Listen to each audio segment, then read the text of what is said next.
श्री गणेशाय नमः। माँ सरस्वती नमो नमः। लक्ष्मी नारायण नमो नमः। प्रिय बंधुओं, माताओं, बहनों, आपको कार्तिक मास का तीसरा अध्याय का महत्व सुनाया जाता है। इसके अंदर बहुत सारे उपाय लिखे गए हैं, बहुत सारे व्रत लिखे गए हैं, बहुत सारी विधियां लिखी गई हैं, जिनको आज के परिवेश में यदि हम उनको सुनाते हैं, आप लोग सुनते हैं।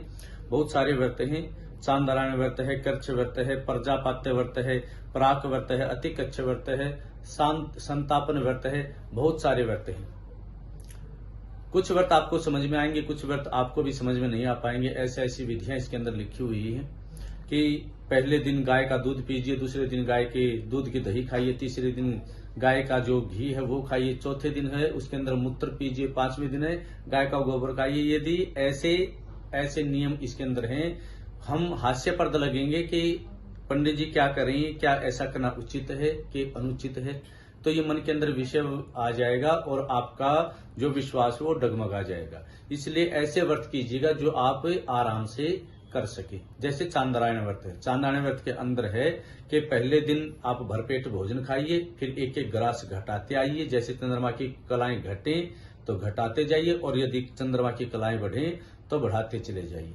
इसमें ब्रह्मा जी का व्रत है, गणेश भगवान का व्रत है, ओही अष्टमी माता का व्रत है, श्री धर्मराज जी का व्रत भी आता है, माता लक्ष्मी जी का भी व्रत आता है, नारायण भगवान के भीष्म पितामह के नाम से भीष्म पंचक व्रत भी आते हैं। तो बहुत सारे व्रत इसके अंदर दिए गए हैं।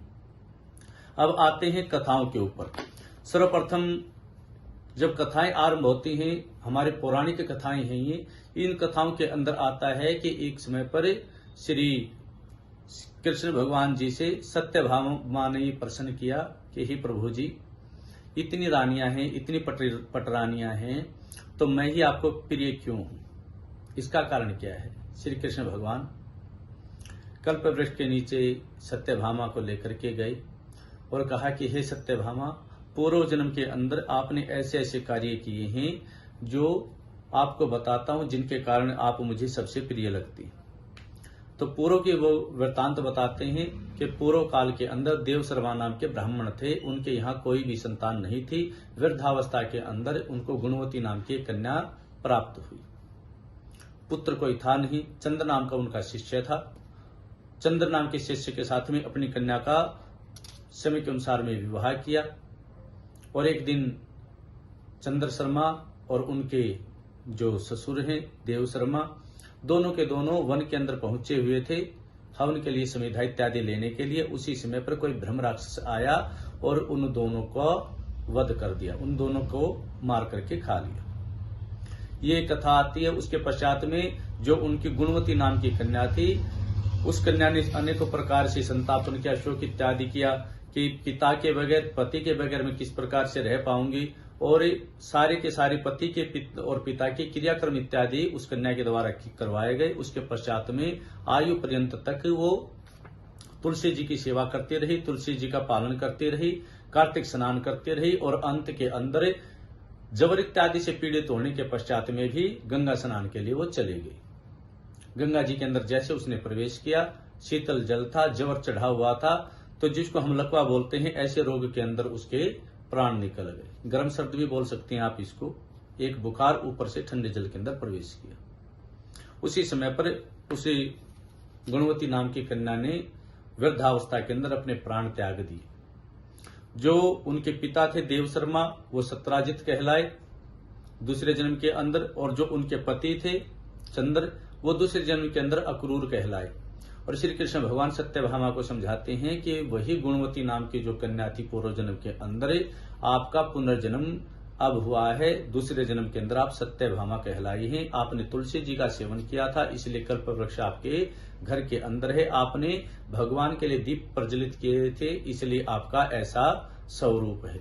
आपने अनेकों प्रकार के दान किए थे, इसलिए आपके घर के अंदर किसी प्रकार के धन की कोई कमी नहीं है। और कार्तिक मास के अंदर आपने गंगा स्नान किया, कार्तिक मास के अंदर श्री कृष्ण भगवान की आपने पूजा की, इसलिए मैं आपको पति रूप में प्राप्त हुआ हूं। इसलिए जो भी, चाहे कोई स्त्री है, कन्या है, पुरुष है, नर है, नारी है, किसी के ऊपर भी इस प्रकार का नियम नहीं है कि कार्तिक स्नान कौन कर सकता है, कौन नहीं कर सकता है। जो भी भगवान की भक्ति प्राप्त करना चाहते हैं, अपना ये जन्म सुधारना चाहते हैं, जो पूर्व जन्मों का प्रारब्ध है उसको काटना चाहते हैं, और दूसरे लोगों के अंदर भी जाकर के अच्छे पदों को प्राप्त करना चाहते हैं, उनको अवश्य ही कार्तिक मास के अंदर तुलसी जी का सेवन करना चाहिए, श्री शालिग्राम भगवान की पूजा करनी चाहिए, श्री ठाकुर राधा दामोदर जी की पूजा करनी चाहिए और अनेकों प्रकार से ओम नमो भगवते वासुदेवाय का जप करना चाहिए। श्री कृष्ण भगवान के मंदिर के अंदर जाकर के साफ सफाई करनी चाहिए, मंदिर के अंदर अनेकों प्रकार के दान करने चाहिए और भगवान के सामने भगवान के भजन गाते हुए नृत्य करना चाहिए। ये अध्याय बताते हैं कि ये यदि हम इस प्रकार के सत्कर्म करते हैं तो जिस प्रकार से राजा सत्राजित हुए, जिस प्रकार से अक्रूर जी हुए और जिस प्रकार से सत्यभामा हुई, मनुष्य का वैसा ही पुनर्जन्म अनेकों प्रकार से सुखदायी रहता है और भगवान का प्रिय हो जाता है। हे प्यारे भक्तों, इसलिए कार्तिक मास के अंदर अच्छे से अच्छे कर्म करें, अनेकों प्रकार के शुभ फल आपको प्राप्त हो, नारायण भगवान की कृपा आपको प्राप्त हो। जय श्री कृष्ण। हर हर महादेव। बांके बिहारी लाल की जय।